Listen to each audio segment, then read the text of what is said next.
Hello my dear student. आज मैं आप लोगों को विश्व में भारत जो चैप्टर है, विश्व में भारत, उसका जो है प्रश्न उत्तर करवाऊंगा। ये कार्यपुस्तिका है। कार्यपुस्तिका में जितने प्रश्न दिए हैं इस पाठ से संबंधित मैं प्रयास करूंगा कि आप लोगों को सही सही बताऊं। ठीक है, अब शुरू करते हैं। समय वेस्ट नहीं करते हैं, शुरू करते हैं। ठीक है, जैसे लिखा है सही कथन के आगे सही का निशान लगाइए, गलत कथन के आगे गलत का निशान लगाइए। ठीक है ना, चलिए शुरू करते हैं। पहला, पहाड़ों की ऊंचाई पर्वतों से अधिक होती है, ये गलत है। पर्वतों की ऊंचाई ज़्यादा होती है पहाड़ों से। ठीक। ख वाला है एशिया में विश्व की 59% जनसंख्या निवास करती है, ये सही है। ठीक है ना, इसे ज़्यादा ही निवास करती है, इन्होंने गलत लगा रखा है। ठीक है। मेरियाना गर्त, ग वाला, मेरियाना गर्त हिंद महासागर में स्थित है, ये गलत है, कंप्लीटली गलत है। मेरियाना गर्त कहाँ पे है? प्रशांत महासागर में है, हिंद महासागर में नहीं है। माउंट एवरेस्ट की ऊंचाई 5000 मीटर है, ये भी गलत है। माउंट एवरेस्ट की ऊंचाई 8848 मीटर है। ठीक है। अंग, कर्क रेखा भारत को विभाजित करती है, बिल्कुल सही है, ये विभाजित करती है भारत को लगभग दो भागों में। च, हिंदकुश पर्वत श्रेणी भारत में स्थित है, ये सही है, बिल्कुल है, ये हिंदकुश जो है पर्वत श्रेणी है भारत में स्थित है। दूसरा सवाल दिया है विश्व की कुछ प्रमुख पर्वत श्रेणियों के नाम लिखिए। विश्व की कुछ प्रमुख पर्वत श्रेणियों के नाम लिखिए। जब आप लोग अपना किताब निकालेंगे तो उसमें लिखा है, जैसे पहला तो हिमालय पर्वत श्रेणी जो भारत में है, नेपाल में है। ठीक है ना। दूसरा जो है एंडीज पर्वत श्रेणी जो कि दक्षिणी अमेरिका में है। रॉकीज पर्वत श्रेणी जो कि उत्तरी अमेरिका में है। ठीक है ना।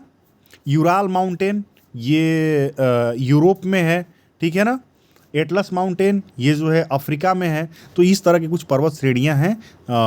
इंडिया में एक और है विंध्यन पर्वत श्रेणी। ठीक है ना। तो ये कुछ महत्वपूर्ण जो है पर्वत श्रेणियां हैं। ठीक।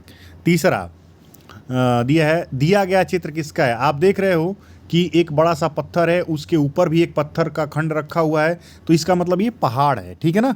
ये पहाड़ों पे आप जाएंगे तो इस तरह के स्ट्रक्चर आपको दिख जाएंगे।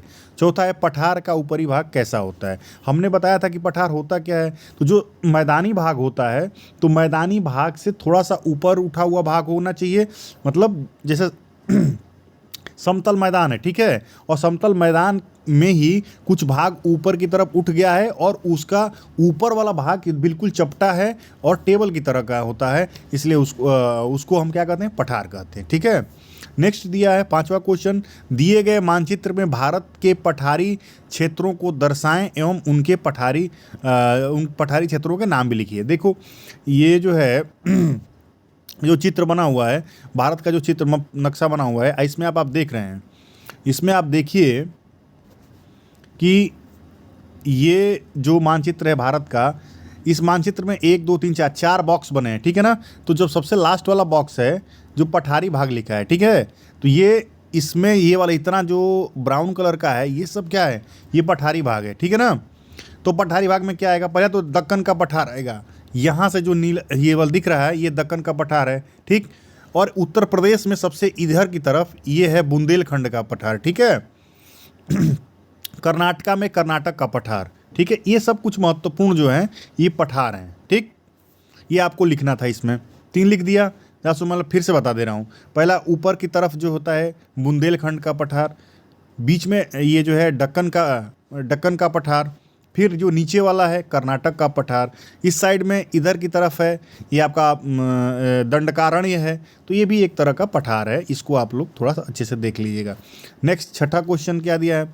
भारत के प्रमुख मैदानी क्षेत्रों के नाम लिखिए। मैदानी क्षेत्र, अब इसने लिख दिया है सागर, अरब सागर, लक्षद्वीप, ये तो तटीय क्षेत्र हैं, ये तो क्या बोलते हैं, द्वीप हैं।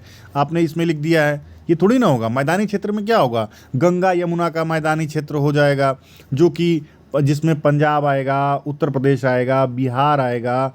ये बनते कैसे? हमने बताया था ना कि जो पर्वतों से नदियाँ निकलती हैं, जैसे गंगा निकल गई, ब्रह्मपुत्र निकल गई, यमुना निकल गई, ये सारी जब नदियाँ निकलती हैं तो अपने साथ बहुत सारा मटेरियल्स लेके आती हैं, जैसे पत्थर हो गए, कंकड़ हो गए, मिट्टी के कुछ पोर्शन हो गए, ये लाती हैं और मैदानी क्षेत्रों में क्या करती हैं? उसको स्थापित करती हैं, तो मैदान का निर्माण होता है। और वहाँ ज़मीन क्या होती है? काफ़ी उपजाऊ होती है, वहाँ जनसंख्या भी ज़्यादा होती है कि नहीं?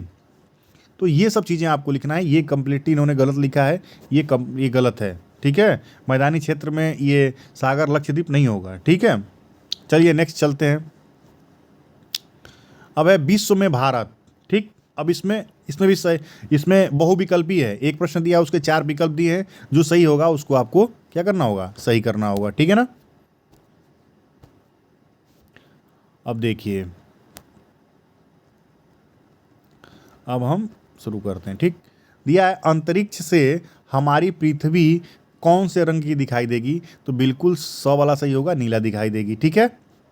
दूसरा सवाल है पृथ्वी का कितना भाग महासागरों से ढका हुआ है, तो ये 2/3 भाग, मतलब कि 2 भाग पे पानी है और 1 भाग में क्या है, स्थल है, जमीन है। ठीक। तीसरा, पृथ्वी पर अंटार्कटिका महाद्वीप कहाँ अवस्थित है, तो ये जो है दक्षिणी ध्रुव में, बिल्कुल सही है। ठीक है।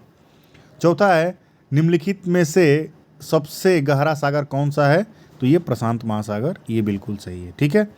भारत के दक्षिण में कौन सा महासागर है, ये आर्कटिक महासागर, गलत लगा दिया। भारत के दक्षिण में पूछा है तो क्या होगा, अ वाला हिंद महासागर सही होगा। ठीक है।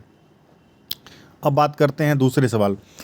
मानचित्र में पीले रंग से दर्शाए गए स्थलीय भाग किसको प्रदर्शित करते हैं, उनके नाम लिखिए।